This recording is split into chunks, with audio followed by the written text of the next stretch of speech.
Na mimi kipengele hiki, yani hii sasa ni B ya hili somo langu. Hii ni B. Ninagusa na wachukulia walimu, watu wanaojihusisha na wanafunzi na maandiko kama wawezeshaji wa wanafunzi na maandiko kanisani. Lazima tufahamu kwamba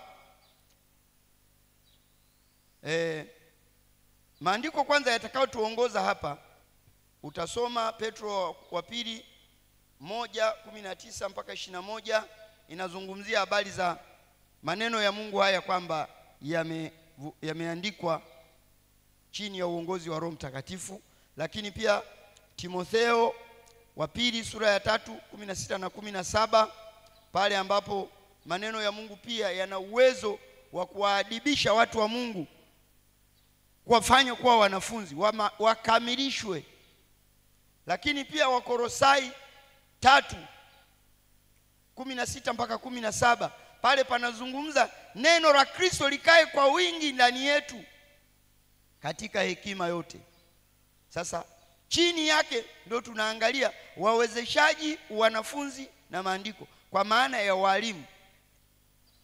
Idara hii ni idara ya elimu kwa kanisa letu.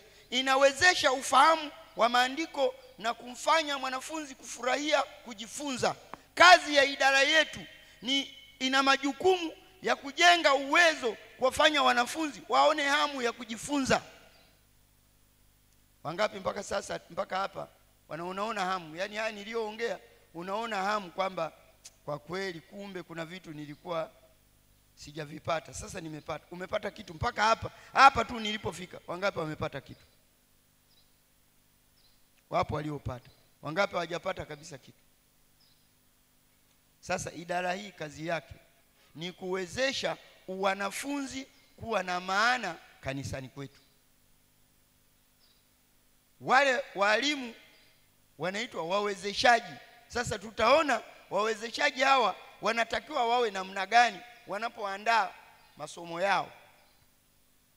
Walimu lazima wawe wanafuatilia kuona kama somo linapokelewa kama ilivyokusudiwa. Ifahamike kwamba muamini au mwongofu mpya anapaswa kuanzishwa darasa la wanafunzi mara moja anapookoka, ili kupanda ndani yake neno la Mungu lisilogoshiwa. Sawa sawa? Mwongofu akijiunga tu na kanisa kwa njia yoyote ile, ametembelea mkutano wa Injili, darasa haraka sana ni darasani ili asonge mbele. Tuko pamoja?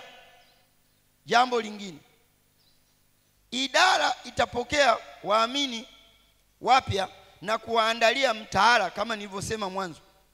Mtaala rahisi wa waongofu wapya wafundishwe na kukulia wokovu. Inategemea, wakati mwingine unaweza ukatengeneza mazingira ya vijana wawe na darasa lao hivyo, kila kanisa la mahali pamoja jinsi lilivyo wanaweza kutengeneza mkakati. Lakini jambo lingine, waamini waliokomaa watakuwa katika darasa lao na kuendelea kujifunza kwa kutumia vitabu hivi vya idara ya DLD chini ya mwalimu mwezeshaji. Yaani maana yake ni nini? Wanafunzi wale ambao ndio wameongoka hivi karibuni, usiwape vitabu hivi, haviwezi kuwasaidia. Hii ni dozi kubwa ya juu. Wao unawatengenezea mtaala unaolingana na mahitaji yao yale ya kuanzia pale. Anaanza kujenga uwezo. Kwa mfano, mimi nimekaa sana na kulelewa Ubungo. Ndio nimeishi sana pale nikiwa na akili zangu timamu. Pana madarasa ya waongofu, baada ya miezi 6 mtu anapewa mpaka cheti kwamba huyu amepitia darasa la waongofu. Lakini ukimkuta aliyepita pale na alihudhuria vipindi 90% ya majukumu yote ya lile darasa, yani ukimpa darasa asimamie waongofu wenzake, anaweza kuwa mwalimu wa waongofu wenzake, kwa sababu amesimamiwa kikamilifu. Ukimpa kanisa unaweza kumpeleka kwenda chuo cha kupanda makanisa. na kule ataenda kufanya vizuri baada ya miezi 6. Wani ile idara wanamfuatilia huyo mtu, akipanda juu wanaye, akiteremka chini wanaye, siku akikosa wanaye mpaka wahakikishe dozi imeingia, na wanambaini kabisa kwamba huyu bado huyu tunaomba tuahirishe, asihitimishwe miezi 6, huyu ataenda aunge tena darasa mpaka wajiridhishe huyu sawa. Bwana asifiwe. Hata kiwa mmoja unaweza kupanda naye hivyo mpaka ukampata mchungaji. Bwana asifiwe. Jamani, Bwana asifiwe.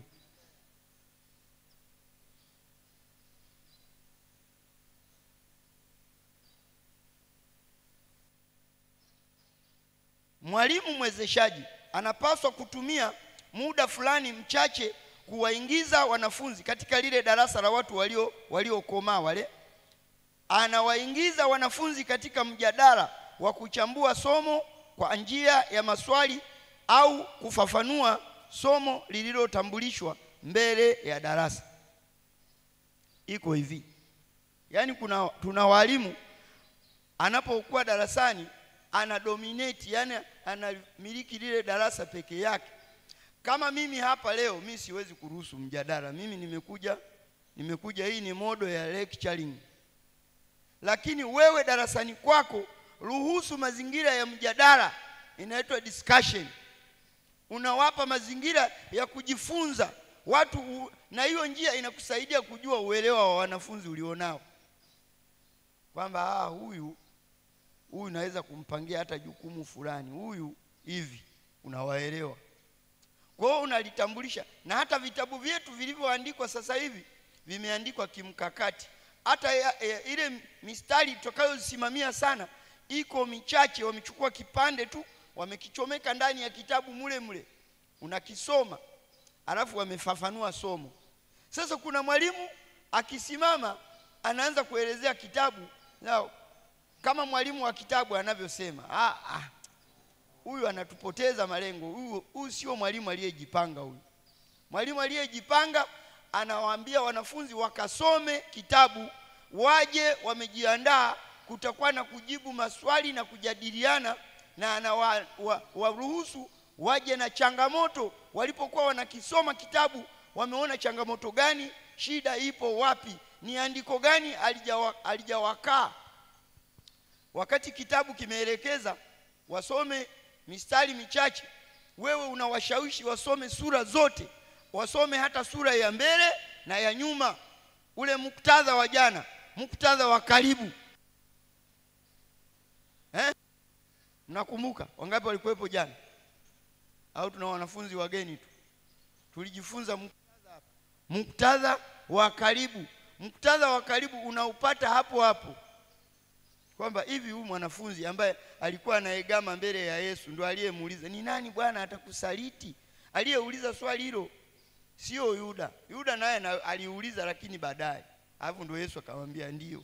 Alianza wa kwanza. Yeye alikuwa mara nyingi anakuwa kifuani kwa Yesu. Ni Yohana. Anakuambia ndio aliyeandika kitabu hiki. Umemjuaje? Imeeleza pale kwenye kitabu cha Yohana. Ndio aliyeandika habari hizi. Kumbe ni Yohana. Jamani, Bwana asifiwe. Waruhusu wasome, wawe na taarifa za kutosha za hiyo wanachokisoma. Kitabu chetu cha idara ni dira ya kutuongoza kufikia azima ya wanafunzi wakati wa darasa la wanafunzi. Wanafunzi waruhusiwe kuuliza maswali yanayowasumbua, na walimu wayajibu maswali kwa ukamilifu wote. Walimu wasiojiandaa eneo hili, wale ambao hawajiandaagi vizuri, hawapendagi maswali. Ukuta mwalimu yeyote anayefundisha darasa apendi maswali, hajiandaagi, anakuja tu alikotoka huko, alikuwa na shughuli zake, mara Kariakoo, mara Tandika, Jumapili usiku, ile Jumamosi hata hajapitia kitabu, weka kwenye begi, huyo anatoka nacho. Akifika hapa unaona anafungua kitabu, anaenda kwenye tarehe kwa sababu imeonyesha na tarehe. Alafu anaanza kusoma. Somo la leo ina hivi, kila kitu ameng'ang'ania macho pale pale. Hana kitu huyo. Usiwe namna hiyo. Unapopewa fursa, hivi wewe ukiwa mwalimu kwenye idara hii, wewe ni mchungaji mdogo tayari, unalisha neno la Mungu watu wa Mungu. Acha kutuletea matango poli. Kuja pale ana fambo hivi, yani hana taarifa za kutosha, hata za ziada hana. Akiulizwa swali la nyongeza ambalo liko nje ya somo, ni kuhangaika kwa kwenda mbele.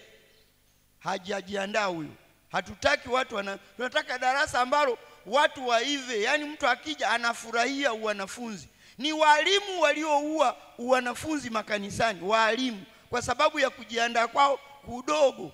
Hakuomba maombi, hakusoma somo, hakupata kitu cha ziada, hakutafakari, alafu anakuja tu hapa haraka sana, huyo hapa ameshafika pale. Jamani, Bwana asifiwe. Na amekuja kwa kuchelewa. Makanisa mengi yana maombi, yanaanzaga maombi, maombi hawai, anakuja wa mwisho. Anakuja sasa ndio wanaanza kutafuta mwalimu yuko wapi? Yule anaingia. Mwalimu kipindi chako kimeanza. Nafika hapa.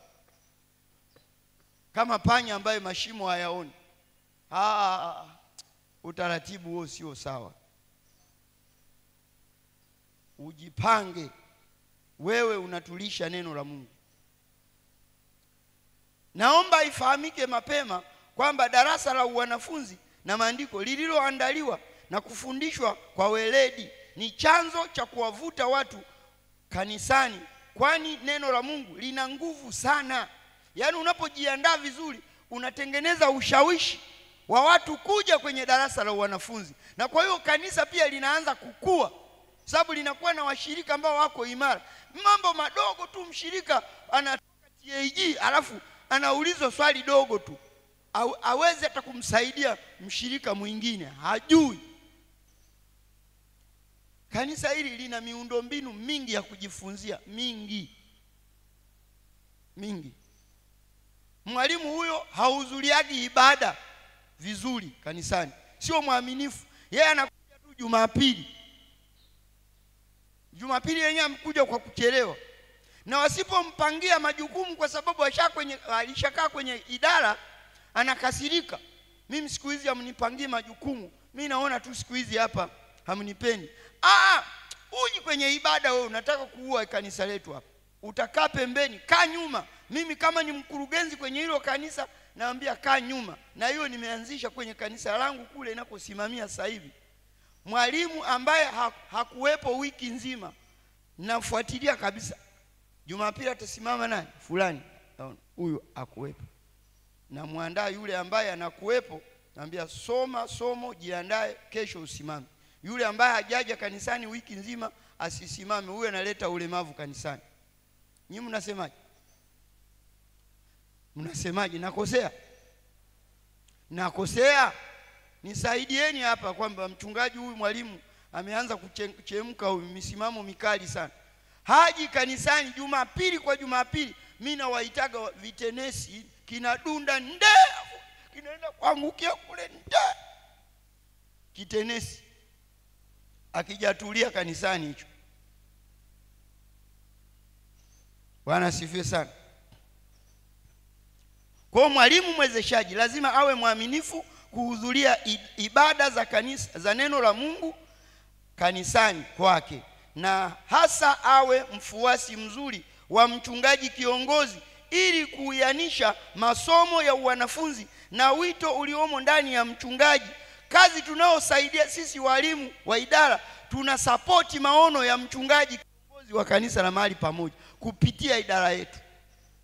Ni kiu ya mchungaji kanisa likue. Idara ikisimama kanisa litakuwa, idara ikizorota kanisa linakufa. Sasa tukiwaachia watu kama hao inakuwaje hapa? Kunapohitajika ufafanuzi wa mambo yanayomzidi kimo, mwalimu maktaba yake kuu inakuaga ni mchungaji wake, anaenda kumuuliza tu. Na kimsingi mwalimu anatakiwa amfanye mchungaji ni rafiki yake, kusudi apate taarifa za ziada. Hakuna swali ambalo halina majibu. Hata kama siku hiyo umeulizwa swali gumu sana, unaweza kawaambia wanafunzi, ili nitafanyia kazi, ngoja sasa hivi nataka nije na kitu kamili, ngoja nilitengenezee utaratibu. Alafu unaenda unachimbuka vizuri hizi zinazoitwa helping tools, unaenda unazisoma, unapata kitu kamili, ukija unasimama na upako unaongezeka. Bwana asifiwe. Zingatia dhima ya idara sana. Mwalimu mwezeshaji lazima awe amejazwa Roho Mtakatifu. Maana yake ni nini? Walimu ambao tuna uhakika hawajajazwa Roho Mtakatifu, ni rahisi tu kumbaini mtu aliyejazwa Roho Mtakatifu. Mwalimu ambaye hajajazwa Roho Mtakatifu asipewe kufundisha somo, kwa sababu ataleta shida huyo. Nyinyi mnasema hajajazwa Roho Mtakatifu. Unajua kwenye msingi wa 7 na wa 8 kwenye katiba ya TAG, katika ile ibara ya 5 inazungumza habari za kujazwa Roho Mtakatifu. Inasema kuna ubatizo wa Roho Mtakatifu, msingi wa 7. Kuna ushahidi. Ni kweli wapo watu ambao wanapojazwa Roho Mtakatifu, yani waga hawana pilika sana. Lakini angalau wewe mwaka mzima hatuwezi kukuona umejaa maombi, angalau yani siku hiyo kuna shughuli inaonekana kwamba ndani yako kuna kimbunga kinatembea. Wewe kila siku ni maji yametulia hivi. Kweli? Maombi yako yani huna mikakati, yani unaomba maombi simple. Watu wanahangaika huku, wanapambana, wanatoka huku wanaenda kule, wanarudi wanaenda hivi, wanapambana. Yeye yuko tu hapo, yani kama vile anaona kwamba anapotezewa muda.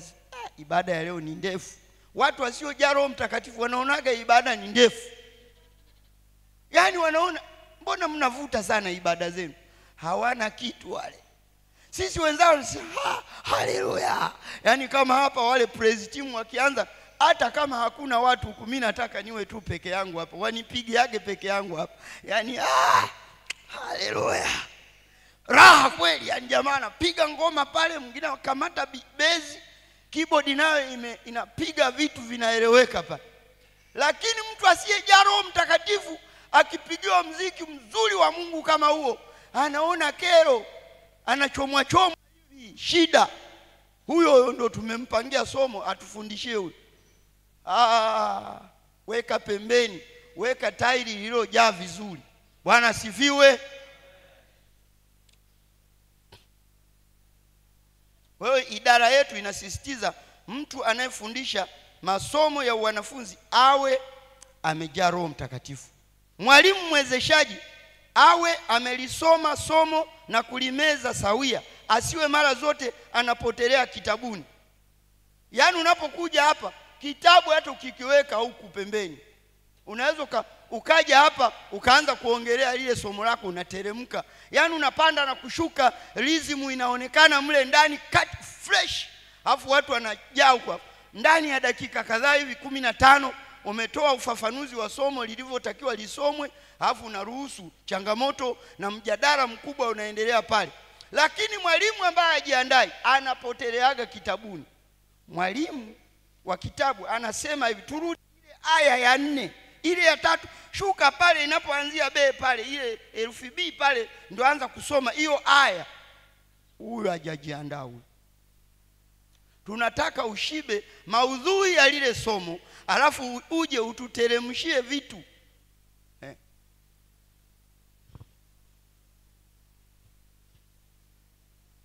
Aulize maswali ya ufahamu. Mfano, somo lililotangulia lilihusu nini? Mkazo wa somo ulihusu nini? Anaweza kuuliza mstari wa somo wa kukumbuka na kweli kuu ya somo. Anaweza kuuliza maswali kama hayo. Lakini pia unapomaliza somo lako, lazima utoe mwelekeo wa somo lijalo kwa wanafunzi, na uwasisitize kusoma somo majumbani kwao. Unawahamasisha, yani unawatengenezea hamu ya kuona kwamba kuna umuhimu wa kuunganisha. Na unaweza hata ukawaambia, jamani, somo lijalo litakuwa zuri sana. Yani wewe ndio unaanza kuonyesha utamu uliopo kwenye somo. Sio wewe tena huna interest.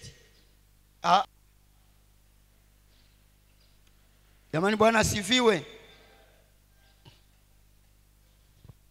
Masomo ya wanafunzi ni mazuri kuyatumia katika ibada za makundi ya idara za kanisa, hata manyumbani.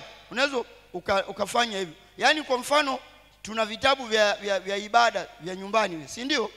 Tunavyo vile. Sasa wafundishe watu ile Jumamosi usiku, ibada yao ya Jumamosi, wasome kule nyumbani kama familia, wasome somo la wanafunzi wao kule nyumbani. Mimi ndio ninavyofanya. Tunakaa pale na familia, tunachambua, na mimi nafafanua pale, na miongoni mwa wale wanafamilia wengine ni walimu wangu kule kanisani. Kwa anakoenda kule ana msingi, si somo limenyooka liko, akisimama unaweza kumuona hajajaja hivi kwa kumtazama, lakini akisimama unaona kabisa kwa kweli huyu alijiandaa. Hiki ndio kitabu cha ibada za familia. Lakini hiki siku ya Jumamosi wasome, wachanganye na kitabu cha wanafunzi, kusudi wakifika kanisani sio mwalimu anauliza maswali watu wanaangalia napeleka vichwa. Wewe unajaribu kutafuta atakaye kujibia swali lako. Wote wamepoteana, wanaona kero, hawakupi ushirikiano. Jamani, Bwana asifiwe. Wahamasishwe walimu, wawe na mbinu za kuhakikisha somo linasomeka. Bwana asifiwe. Mistari inayoelekezwa kusoma katika somo lenyewe yaweza kuwa michache tu katika sura za Biblia. Wewe waelekeze kusoma sura nzima ili wapanue ufahamu wao. Nimekwambia unaweza kawaambia wasome nyuma na mbele. Tanua muktadha wasome. Wape ruksa wasome, wahamasishe, watie shime. Toa nafasi kwa washiriki kusema walikwama wapi katika usomaji wa somo lao walipokuwa peke yao. Pamoja na kwamba vitabu hivi vimechambuliwa vizuri, inaweza kuwa na changamoto hapa na pale. Unatoa nafasi ili kusudi kama kuna maeneo yenye doubt mnakilia, yani pasiwepo kiporo cha maswali ambayo yamekwama kwa sababu yalikosa majibu.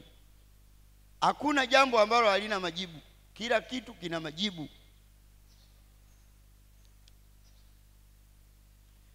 Kingine katika vitu vya mwisho, hamasisha wanafunzi kumiliki vifaa vya wanafunzi: Biblia, kitabu, daftari, kalamu, nyimbo za uzima tele. Yaani mwanafunzi, wapo washirika wanakujaga kanisani, wanakuja na kichwa chao tu, yaani wanajiamini wao. Wewe endelea kusema tu, kila ukija unasema. Watu wanaokuja kanisani bila vifaa vya kazi hawa wana matatizo, hawawezi kutusaidia. Tunataka kila mtu amiliki Biblia, miliki kitabu, miliki kalamu. Wakati naanza actually tunapoendelea, alipokuja mchungaji Mrokozi pale Ubungo, yani hili aliliimba kwa zaidi ya kama miaka 3 au 4. Kila anapoanza mahubiri yake, naomba mwenye Biblia, watu wananyanyua juu. Naomba daftari, watu wananyanyua juu. Kalamu ya kuandika inayoandika, inaulizwa kalamu inayoandika, watu wananyanyua juu. Kweli darasa lipo hapa.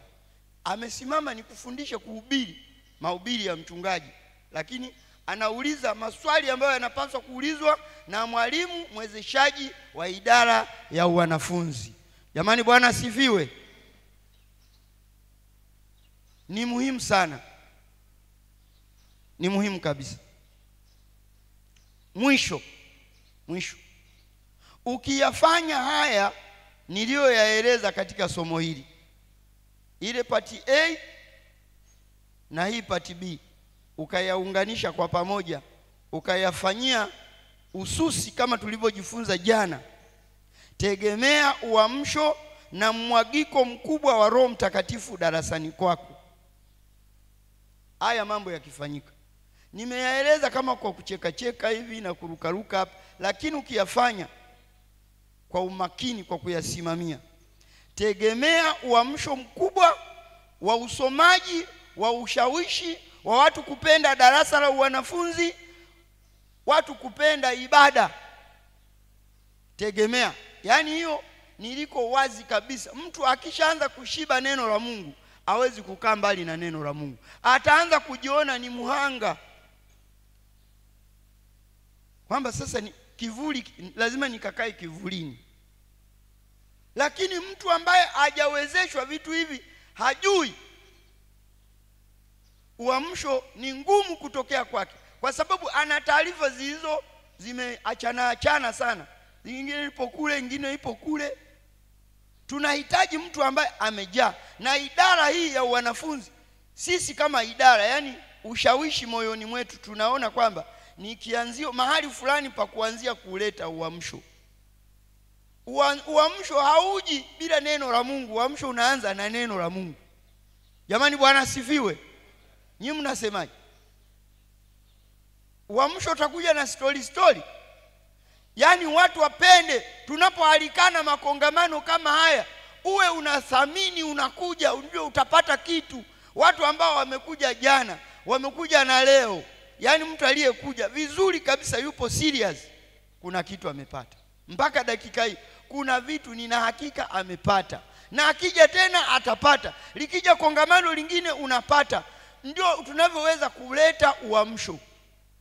Lakini kama vitu hivi hatuvishabiki, tunavifanya kinyonge, uamsho itakuwa ngumu. Tutajikuta tu tunarudi kwa ni imani fulani ya kidini. Imani ya kidini ni ngumu, yani dini ni ngumu kuifuata. Lakini imani yetu imejaa nguvu, ina uweza. Yani mtu wa namna hiyo, unabandika mkono, hata saa nyingine usemi maneno, yani unabandika tu mkono, mapepo yanalipuka. Kwa sababu una neno la Mungu ndani yako. Maana yake Mungu yupo ndani yako. Lakini watu hawana hiyo sifa, ndio wale ambao anabandika mkono, anapigwa ngumi, anaanza kuogopa. Yaani kuna watu unaona kabisa eti ni mwalimu, mapepo yamelipuka, anaomba ruhusa. Ngoja kwanza, ukiona anatafuta ana imani yake, anaenda kuomba ili sasa ajaze nguvu ndio aje kukemea pepo. Hiyo inaitwa reactive approach. Reactive approach. Tunataka proactive approach. Yaani kabla hujafika, unapotembea muda wote, wewe ni zima moto wa Mungu. Mara moto umewaka, una gudulia lako carbon form, huyo unaenda kuzima moto. Sio unaanza kuhangaika, sijui madumu yale ya kwapi ya maji ya kuzimia. Silaha hizo haziwezi kufanya kazi, na Mungu hawezi kukupa ushirikiano. Lakini tuwe na darasa ambalo wanafunzi wamejaa nguvu za Mungu. Yaani mapepo yanajiuliza hivi tukienda tutakaa kweli mule? Yanatokea kule nje, yanaishia. Na kama lipepo moja ambalo lenyewe lizoefu la kukaa, likija kwa sababu darasa limejaa, inakuta watu hata wakiambiwa tuombe maombi, wote wanaomba maombi.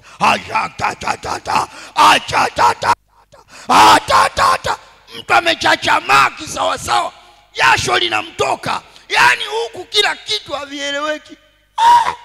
Mapepo yanajua, hapa huu moto tutaweza kweli? Hapa tuanzage kujitoa kidogo tu, manake hapa tutayeyuka. Huu moto sio wa kawaida. Tuombe maombi. Yaani mtu anaanza kuona maombi tena, hili zoezi gumu limefika. Hana silaha. Vaeni silaha zote za Mungu. Ndio kwa njia hii. Jamani, Bwana asifiwe. Kama umepata kitu, naomba usimame tuhitimishe.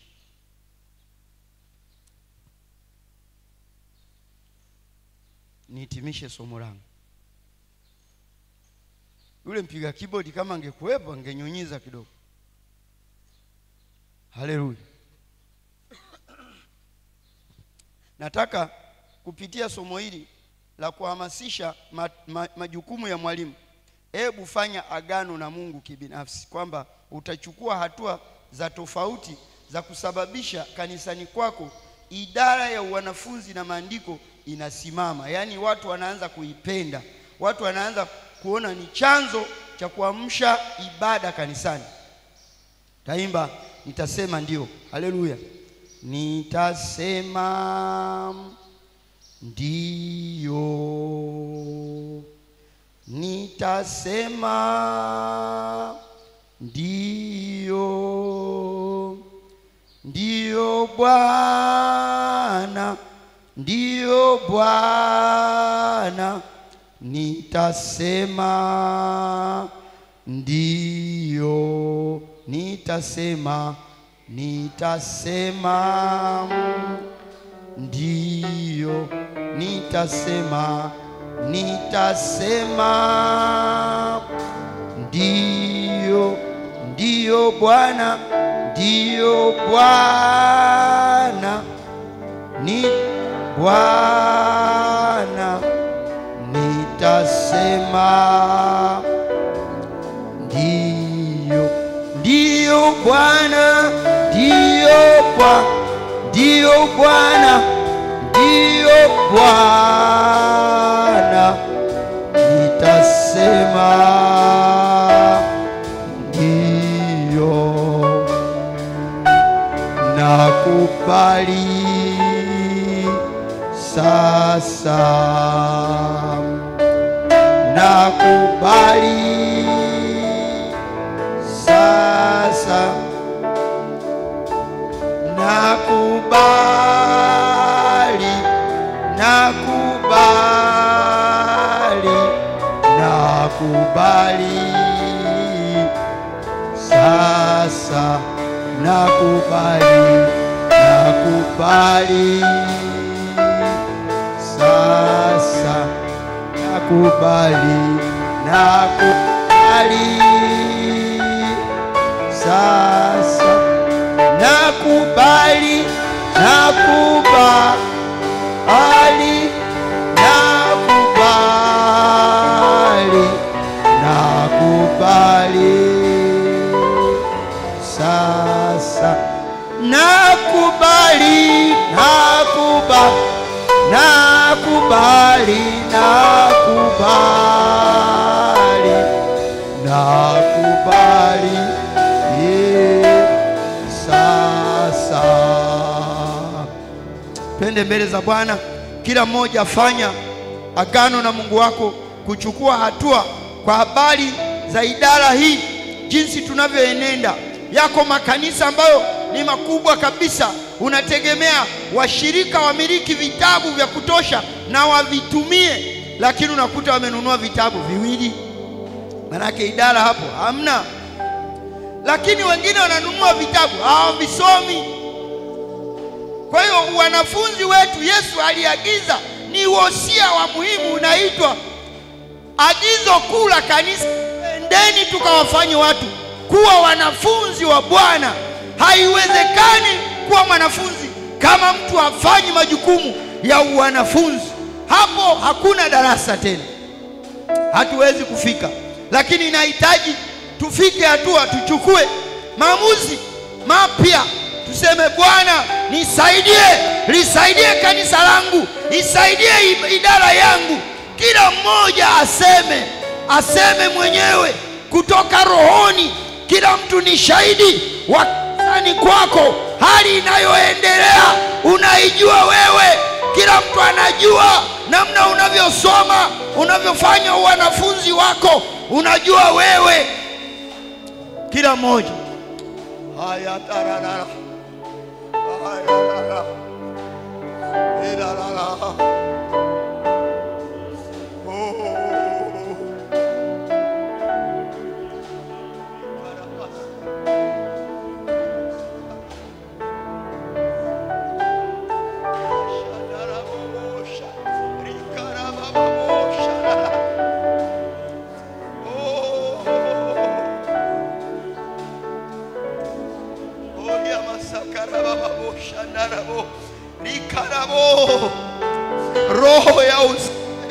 roho ya uvivu ninaikemea roho ya uvivu, roho ya uvivu katika jina la Yesu. Katika idara hii ng'oka na kuondoka, toka katika jina la Yesu. Toka katika kanisa la mahali pamoja, ondoka katika section zetu, toweka katika kanisa. Baba, tunaomba neema yako itembee, roho ya mzigo wa kuchukua kwa mzigo, taarifa tunazopewa kuanzia sasa, tukawe na namna nyingine kwa upya, kwa kujali, kama vile Petro alivyoambiwa mara 3, alijisikia baya, akaanza kulia, akaanza kujuta, lakini ameulizwa maswali ya upendo. Ni kwa sababu Baba ulikuwa unafuatilia, unahitaji habari ya wanafunzi iwe ni jambo lisiloisha, liendelee mbele katika jina la Yesu. Katika jina la Yesu, timidness spirit move out. Rimokora masaka, rikaria masakata, rikora masaka rabo. Katika jina la Yesu, katika jina la Yesu, ninanyang'anya mamlaka ya ibilisi. Ninanyang'anya mamlaka ya ibilisi kudhoofisha idara yetu, kudhoofisha idara yetu. Toka katika jina la Yesu, toka katika jina la Yesu. Kila aina ya udhaifu na udhoofu, toka, toka katika kanisa, toka kwa mtu mmoja mmoja. Ondoka, ondoka, utuache huru. Asante Roho Mtakatifu, asante Bwana kwa kuchipusha moyo mpya wa kupenda wanafunzi, moyo mpya Bwana wa kujali mambo ya maagizo yako.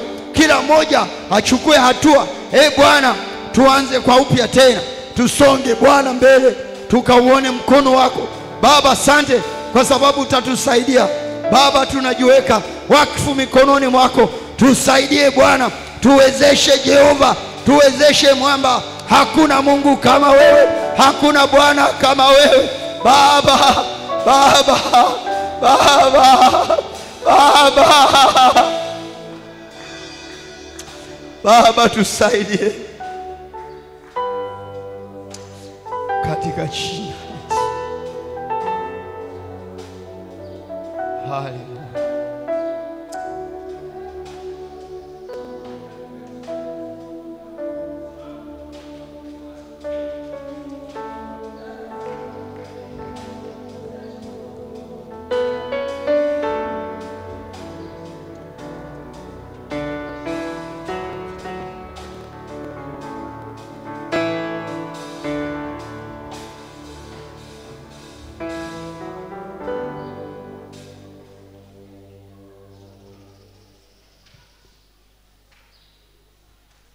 Amen.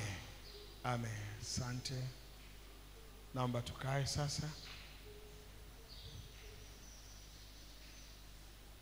Tunaweza tukampigia Mungu wetu makofi.